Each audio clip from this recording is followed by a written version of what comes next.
sa pagdiriwang ng Mother's Day, hindi lamang sa loob ng tahanan na ipapakita ang pagmamahal at sakripisyo ng isang ina, kundi maging sa paglilingkod sa komunidad.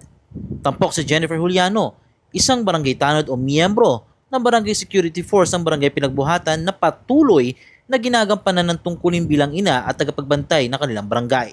Araw-araw, humaharap siya sa iba't ibang sitwasyon sa komunidad, mula sa pagpapanatili ng kaayusan hanggang sa pagresponde sa mga nangangailangan ng mga residente. Ayon kay Jennifer, hindi naging madali ang pagsabayin ang pagiging ina at paglilingkod. Ngunit nagsisilbing inspirasyon niya ang kanyang pamilya upang ipagpatuloy ang kanyang serbisyo. Kumusta maging ina at the same time barangay tanod ng sabay? Para sa akin, medyo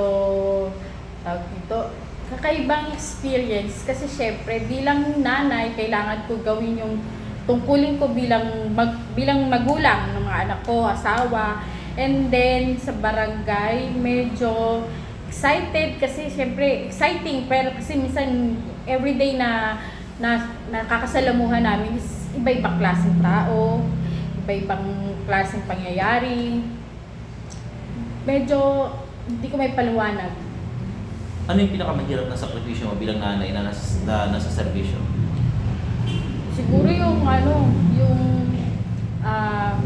paghahatid sundo kasi meron akong kinder at meron akong grade 3 and meron akong grade 6 na siya ngayon.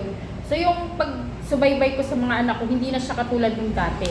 Kasi dati, nung wala ako sa barangay, plain housewife, maghatid, magsundo, maglaba, magluto. Ngayon medyo nabawasan yung trabaho ko kung ganun, medyo napapabaya ako din minsan yung pag-sundo, paggabay sa pag-aaral nila, sa paggawa ng mga assignments.